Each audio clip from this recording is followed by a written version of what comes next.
राम राम जी। जय श्री राम, हर हर महादेव। मैं बाबा रामदास और आप देख रहे हैं स्लो जिंदगी और बाबा की खरी खोटी। मैं इस समय पूना में हूँ। पूना में आज हमारा कार्यक्रम समाप्त हो गया है और आज हम वापस प्रस्थान करेंगे अपने आश्रम के लिए।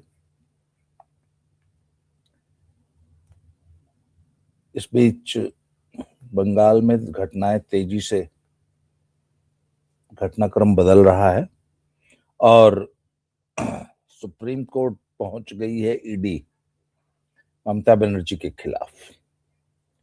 तो सुप्रीम कोर्ट में क्या संभावनाएं हैं, वहां क्या होगा, इन सभी बातों पे आज चर्चा करेंगे। चर्चा से पहले एक अपील। ये मेरी पुस्तक है दद्दा की खरी खरी। ये मेरे लेखों का संकलन है।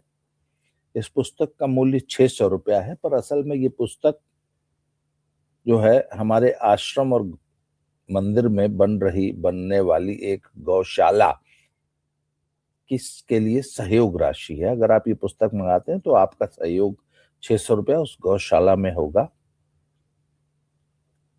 आप ये जो 7696409623 नंबर इस स्टिकर पे चल रहा है आपके स्क्रीन पे, इस पे गूगल पे, फोन पे, पेटीएम से ये राशि भेज सकते हैं। इससे कम ज्यादा भी भेज सकते हैं। अगर आप गौशाला में कुछ और सहयोग देना चाहते हैं तो ऊपर क्यूआर कोड है, उसमें भेज सकते हैं। और इसी नंबर पे आप अपना address, phone number, pin code भेज दीजिए जिससे आपको ये पुस्तक भेजी जा सके। अब आते हैं कि इस समय बंगाल में क्या घटनाक्रम है। ईडी ने आईपैक के कार्यालय में और उसका जो मालिक है कोई जैन, उसके ऑफिस में और उसके रेजिडेंस पे छापा मारा। आरोप है कि जो बंगाल में जो कोयला घोटाला है उसके पैसे इस आईपैक को ट्रांसफर किए गए थे और वो पैसा फिर टीएमसी ने अपने चुनाव प्रचार में खर्च किया। ये चुनाव हुआ था गोवा में। तो ये मामला है 2020 का, मतलब आज से 5 साल पुराना। 2020 में सीबीआई ने एफआईआर दर्ज की थी, इसमें जांच कर रही थी और उसमें आईपैक का नाम आया। तो जब मनी ट्रेल पकड़नी होती है और मनी लॉन्ड्रिंग होती है, रुपए का, पैसे का हेरफेर, लेन देन, कहीं से पैसा आया, कहीं गया, कहीं खर्च हुआ, तो जब ये वाले केसेस आते हैं तो इसमें ईडी माने एनफोर्समेंट डायरेक्टरेट का कार्यक्षेत्र आ जाता है, अधिकार क्षेत्र आ जाता है। तो सीबीआई की जांच के बाद ईडी आई। अक्सर ऐसा ही होता है, पहले किसी भी केस में जांच सीबीआई शुरू करती है, उसके बाद ईडी का प्रवेश होता है।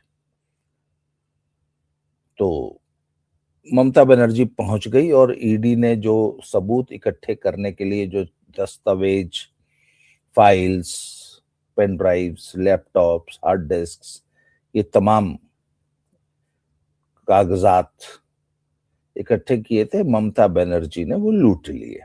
खुद पहुंच गई घटनास्थल पे।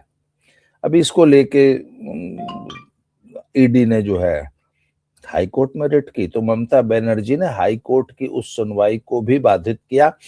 अपने गुंडे और जूनियर वकीलों के रूप में सैकड़ों जूनियर वकील घुसा दिए कोर्ट में। और कोर्ट में इतना हंगामा हुआ कि जज पहले तो कहता रहा भाई जो लोग इस केस से संबंधित नहीं है वो बाहर जाए। जब कोई नहीं गया और अत्यधिक हंगामा हुआ और कार्रवाई सुननी मुश्किल हो गई जज के लिए, तो उन्होंने 14 तारीख की डेट दे दी, जो कि आज है। अब जब ये 9 तारीख की घटना है, 5 दिन की डेट दे दी, तो सुप्रीम कोर्ट चली गई ईडी सुप्रीम कोर्ट चली गई कि साहब वहां पे हमें ना तो न्याय मिल रहा है, ना हमें काम करने दिया जा रहा है, और ये हमारा संवैधानिक अधिकार है। संवैधानिक अधिकार है, ये हमारा मैंडेट है और हम अपना काम कर रहे थे, हमको काम करने से रोका। किसने रोका? सबसे पहले ममता बनर्जी ने रोका, स्टेट के डीजीपी ने रोका, कलकत्ता के पुलिस कमिश्नर ने रोका। ये तीनों लोगों को पार्टी बनाया है। और ये अच्छा, जब भी आप कोई रिट पिटिशन करते हैं, कोई कोर्ट में कोई मामला दाखिल करते हैं, तो प्रेयर होती है कि भाई आप चाहते क्या हो। उन्होंने कहा कि सबसे पहले तो ममता बनर्जी के खिलाफ एफआईआर दर्ज की जाए, नंबर 1। हमें हमारे सारे सबूत वापस दिलाए जाए जो हमने लेने इकट्ठे करने गए थे, सारे डॉक्यूमेंट्स। और इस केस की जांच सीबीआई से कराई जाए, स्टेट पुलिस नहीं करेगी। अब सवाल उठता है कि सुप्रीम कोर्ट इस केस में क्या करेगा। जैसा कि ईडी ने मांग की है, क्या वाकई सुप्रीम कोर्ट ममता बनर्जी के खिलाफ एफआईआर दर्ज करने की या उसको गिरफ्तार करने का आदेश दे सकता है? तो इसका जवाब है हाँ, दे सकता है। पहले दिया है। पहले बहुत से मुख्यमंत्रियों को अपने पद पे रहते हुए गिरफ्तार करने का आदेश दिया गया है और मुख्यमंत्री गिरफ्तार हुए हैं। मुख्यमंत्री रहते हुए जगन रेड्डी जेल गए हैं, उनके खिलाफ केस हुआ है। मुख्यमंत्री रहते हुए छगन भुजबल भी गए, मैंने सुना। जयललिता गई हैं। तो मुख्यमंत्री रहते हुए एफआईआर हो सकती है और जेल जाना पड़ सकता है। इसमें कोई बहुत बड़ी बात नहीं है। मिनिस्टर्स के खिलाफ व्यापक केस में, स्टेट मिनिस्टर के खिलाफ ऐसे केसेस हुए, 2G में हुआ है। तो सिटिंग मुख्यमंत्री को भी जेल जाना पड़ सकता है, अरेस्ट हो सकती है। पहली बात, कोई एकदम नई बात नहीं होगी। पर इस केस में संभावना क्या है? भाई देखिए, बंगाल में है चुनाव और ये एक्सट्रीमली पॉलिटिकली सेंसिटिव मैटर है। लॉ एंड ऑर्डर इश्यूज भी हो सकते हैं। और क्या सुप्रीम कोर्ट इतनी तेजी से कार्रवाई करेगा या खुद पार्टी बनेगा? तो इसकी संभावनाओं पर विचार करते हैं। अब क्या है, सुप्रीम कोर्ट में ईडी ने पिटिशन दाखिल की, ममता बनर्जी की सरकार ने कैविएट दाखिल कर दिया। कैविएट का मतलब होता है कि मान लीजिए मैंने सुप्रीम कोर्ट में कहा कि साहब फलाने ने ये अपराध किया है, उसको पकड़ के जेल में बंद करो, तो फलनवा जो है वह भी एक वाद दाखिल कर देगा कि साहब आप कोई भी आदेश देने से पहले मुझे जरूर सुनिए, मुझे भी सफाई का मौका दीजिए। इसको कहते हैं कैविएट कानून की भाषा में। तो ममता बनर्जी की सरकार ने सुप्रीम कोर्ट में कैविएट दाखिल कर दिया कि हमको भी सुन के तब कोई फैसला करना था। अब उनको भी सुना जाएगा, ये उनका कानूनी हक है। अब उसमें क्या करेंगे? आमतौर पे होता क्या है भाई, आरोपी तो है ना, साहब हमारे सबूत उठा के ले गई, तो एक तारीख दे देगा, तो बोलेगा सारे सबूत पेश करो। क्या वाकई ममता बनर्जी ने ऐसा किया? क्या किया? उसकी सीसीटीवी फुटेज, जब आप वहां रेड मारने गए थे तो जैसे रोजनामचे में सारी कार्रवाई दर्ज होती है, कोई भी अधिकारी जब कहीं किसी काम पे जाता है तो अपनी लॉगबुक में एंट्रीज करता है। रेड की भी एंट्रीज होती है, कौन कौन जा रहा है, कितने लोग जा रहे हैं, कितने बजे वहां पहुंचे, पूरी एक एक मिनट की एंट्रीज होती है डायरी में। वो पूरी सारी एंट्रीज सबमिट कीजिए। सीसीटीवी फुटेजेस होती है, आजकल लोग बॉडी कैम पहन के जाते हैं। अब इनका आरोप है कि सब वो सारी सीसीटीवी फुटेज और बॉडी कैम वगैरह सब बंगाल पुलिस ले गई। अभी डिस्ट्रक्शन ऑफ एविडेंस का भी केस बनता है ममता बनर्जी के खिलाफ। जो सबसे इंपॉर्टेंट केस है कि सरकारी कर्मचारी को काम करने से बाधित किया,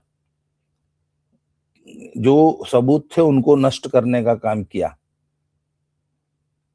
ये दो सबसे गंभीर मामले हैं। तो सुप्रीम कोर्ट जो है वो बंगाल पुलिस से कहेगी कि वो सारा एविडेंस जो उठा के ले गए वो हमको प्रस्तुत करो। वो सारी सीसीटीवी फुटेज, जो बॉडी कैम की फुटेज थी, ईडी के अधिकारियों के ऊपर जो बॉडी कैम्स थे, उन्होंने जो कैमरे अपने शरीर पर यहाँ पहन रखे थे, उसकी सारी फुटेज प्रस्तुत करो। और उसके साथ जरा भी छेड़छाड़ होती है तो बंगाल पुलिस और बंगाल सरकार बड़ी भारी मुसीबत में फंस जाएगी। अच्छा, एक और संभावना है कि सुप्रीम कोर्ट इस केस को वापस हाईकोर्ट भेज दे, बोला है तुम जांच करो, हमारे द्वारा मॉनिटर्ड होगी जांच, और इतने दिन के अंदर जांच करके रिपोर्ट दो, फैसला लो। एक टाइम बाउंड अपनी निगरानी में सुनवाई करा सकती है हाई कोर्ट में, कलकत्ता हाई कोर्ट में। तीसरा, सीबीआई से जांच करने का आदेश दे सकती है, एसआईटी बना सकती है, अपने निगरानी में एसआईटी बना के जांच करा सकती है इस पूरे घटनाक्रम की। तो पर इन सब बातों के बावजूद इमीडिएट क्या होने जा रहा है? क्या इमीडिएट तात्काल प्रभाव से क्या ममता बनर्जी किसी मुसीबत में है? मुसीबत में तो है, परंतु उनकी गिरफ्तारी नहीं होने जा रही है अभी तुरंत। इसमें समय लगेगा, या एफआईआर अगर होगी तो उसमें समय लगेगा। 2-4 तारीखों के बाद ही कोई ठोस निर्णय आएगा। हाँ, आज हो सकता है कि ये वापस हाई कोर्ट को भेज दे सुप्रीम कोर्ट कि इसकी आप सुनवाई कीजिए, जांच कीजिए और इस पर डिसीजन लीजिए। अब एक संभावना केंद्र सरकार के पाले में भी है, वो ये है कि क्या मोदी सरकार लॉ एंड ऑर्डर और स्टेट मशीनरी के कोलैप्स का केस बनाकर, कि वहां पे संवैधानिक संस्थाएं काम ही नहीं कर पा रही हैं, एकदम कॉन्स्टिट्यूशनल ब्रेकडाउन हो गया है, अव्यवस्था है, सरकार काम नहीं कर रही है, या सरकार का पूरा जो काम करने का ढांचा है वो सही से नहीं काम कर रहा है, ऐसा कोई केस बना के क्या राष्ट्रपति शासन लागू कर सकती है? कर तो देखिए सकती है, परंतु क्या मोदी जी ये काम करेंगे? इसकी संभावना, जो मोदी जी का अब तक का जो रिकॉर्ड है, 12-13 साल मुख्यमंत्री रहते हुए और 11 साल प्रधानमंत्री रहते हुए, इसकी संभावना बहुत कम है, क्योंकि मोदी जी हमेशा केंद्र की इस दादागिरी के खिलाफ लड़ते रहे कि आप चुनी हुई सरकारों को इस प्रकार बर्खास्त तो नहीं कर सकते। परंतु जब अति हो जाए और बिल्कुल ही प्रशासन, राज्य का प्रशासनिक ढांचा ही पूरा चरमरा जाए, तो ये एक विकल्प हमेशा रहता है। हालांकि इसमें ऐसा सुनने में आ रहा है कि गृह मंत्री ने आश्वासन दिया है संघ के कुछ लोगों को कि आपकी पूरी सुरक्षा की जाएगी और हम सभी विकल्पों पर विचार कर रहे हैं। ये एक बड़ा गंभीर बयान है और राष्ट्रपति शासन लगाने का विकल्प अभी भी खुला है। परंतु बात इसमें यह है कि अमित शाह और मोदी जी अभी भी ये मानते हैं कि बिना राष्ट्रपति शासन लगाए भी ममता बनर्जी को चुनाव में हराया जा सकता है। ये उनका अभी भी मत है, उनको ये आत्मविश्वास है और वो इसी पे काम कर रहे हैं। वो कहते हैं कि नहीं, राष्ट्रपति शासन लगाने की जरूरत ही नहीं पड़ेगी, हम इस चुनाव में ममता बनर्जी को ऐसे ही हरा लेंगे। हालांकि इतना आसान है नहीं।